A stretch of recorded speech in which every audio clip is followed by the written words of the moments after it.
Hello, magandang umaga sa ating lahat. Musta po kayo mga chip? Nandito na naman ang inyong lingkod para sa panibagong vlog ngayong araw na ito ng linggo. Meron tayong nakalap dito na video mula ito sa news na kung saan sinasabi nga rito na may nadiskubring milyong-milyong ari-arian na pag-aari ni VP Sara Duterte. Titingnan natin dito sa news na ito at maraming property ang ngayon lang nadidiscovery na kung saan ay ini-impeach itong si VP Sara. Panoorin natin itong news na ito. Milyong piso ari-arian umano ni Vice President Sara Duterte at kanyang asawa ang bagong ebidensyang isusumiti ng House Prosecution Panel sa impeachment trial.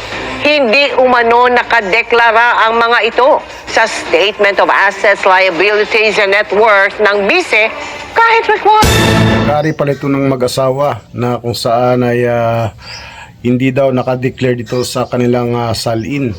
Siguro nagkalap sila ng mga ebidensya pa para maipakita at may bahagi upang ma-prove din nila na talagang maraming anomalya o kinukurakot itong si VP Sara. May mga tanong dito na bakit ngayon nang nagsilutangan itong mga itong mga property na ito. Ngayon nga dito sa balita ay may pinagbabatayan. Isumite na ang Articles of Impeachment sa Senado para sa paglilitis ni Vice President Sara Duterte. Pero may pahabol na bagong ebidensya ang House Prosecution Panel.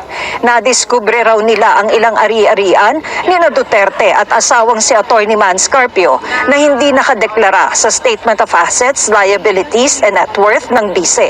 Ang sabi ng House Impeachment Prosecutor na in charge sa naturang article, aabot sa milyong-milyong piso ang halaga na mga hindi umano deklaradong asset.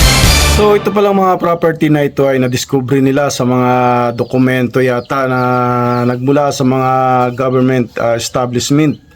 At yun siguro na talagang nagkalap sila ng iba pang ebidensya at halos isang taon daw na pagdeklara ng salin ay hindi ito na isama. Gaano kaya karami ito at titingnan natin ang paliwanag din dito ni House of Representative Terry Redon.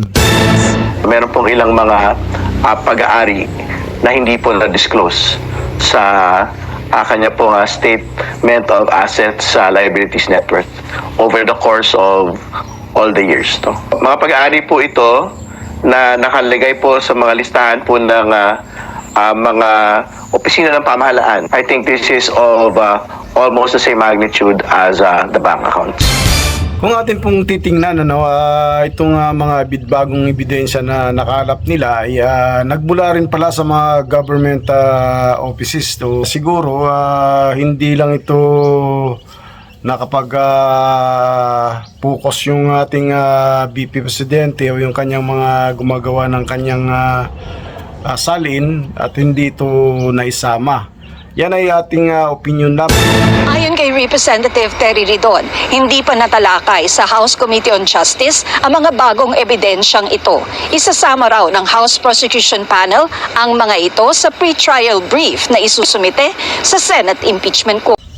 Ayon nga kay Representative Terry Redon ay ang point nila rito ay kung bakit hindi ito na-disclose sa kanyang salin at medyo malaki-laki daw ari-arian itong hindi napasama sa kanyang salin.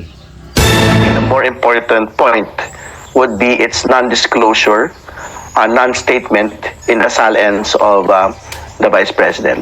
And to be clear, yan po yung isa sa naging batayan ng conviction ni dating Supreme Court Justice Renato Corona. So dahil dyan, siyempre dagdag na naman na akusasyon ito o pagpaparatang kung sakali man na ito ay hindi totoo. At kung totoo man ay siyempre magiging ebidensya ito para sa impeachment hearing na gagawin kay VP Sara Duterte. Ngunit ang tanong dito ay ito bang mga bagong impormasyon na ito ay acceptable pa ba ito sa impeachment court o doon sa gagawing pagdinig? Cannot preempt the ruling of the impeachment court, no? but under the rules of court and under the pre-trial order, notice of pre-trial issued by the Senate Impeachment Court. Win Gatchalian-led Senate Impeachment Court, this is a Naghanap ako ng video na kaugnay dito sa aligasyon na ito na kung saan ay gusto sana nating marinig yung boses ng ating Vice President Sara Duterte, ngunit wala tayong makita pang kasagutan at tila hindi pa yata siya na-interview tungkol dito sa aligasyon na ito. So sa ngayon meron akong nakalap na video dito kaugnay sa dalawang player ng Ateneo na nalunod o na aksidente. Hindi ko masyadong kasing natutukan ng pangyayari na ito, ngunit dito nagbigay pahayag ang VP Sara Duterte kaugnay sa dalawang player na ito ng Ateneo na ang isang foreigner na Nigerian. So panoorin natin ang video na ito. Unang-una nakakalungkot na ganun yung nangyari no sa isang estudyante at sa isang promising na athlete natin sa bansa. At pakiramdam ko kulang na kulang yung response ng Ateneo sa nangyari, hindi lang kay Rene, no, doon din sa isang foreigner na player din ng Ateneo na namatay. Dapat kasi sa mga ganyan na mga panahon ay nauuna yung pag-reach out nila sa pamilya at pagpapaintindi sa pamilya kung ano yung nangyari at ano yung mga kailangan nilang gawin, the family and the school. So pakiramdam ko ay malaki ang pagkukulang ng paaralan sa pagbigay suporta sa pamilya. Lalong-lalo na hindi ito ordinaryong pangyayari, no? Ito ay pagkamatay ng isang estudyante. Will you be joining the call for justice, ma'am? Of course, yes. Oo. As a lawyer, actionable yung nangyari para sa akin. Actionable talaga yung nangyari. Hindi ko na lang gatungan yung pamilya kasi alam mo, yung mahirap yung pinagdadaanan nila ngayon.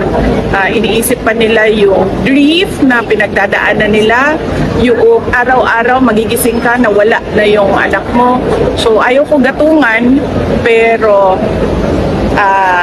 dapat sila pagkatapos ng lahat ng kanilang kailangan gawin para sa burol at pagpapalibing ng kanilang anak ay umupo sila at mag-isip kung ano yung dapat na gawin nila para magbigyan ng hustisya yung kanilang anak. Gawin nila, ibig ko sabihin, gawin nila legally at magkonsulta ng abogado. Bibisita ka, ma'am? Sa ADU? Na tinanong ko kung merong wake and wake dito sa Davao City at sinabi na hindi pa nila na-finalize yung burol wake na ang kapag nandyan na yung schedule ay titingnan namin kung saan pwede saan kami pwede makiramay sa pamilya. So yun lamang po, at kung nais mong magpahayag ng iyong reaction, komento o opinion, mag-comment lang sa comment section sa mismong video na ito. Maraming salamat, bye bye.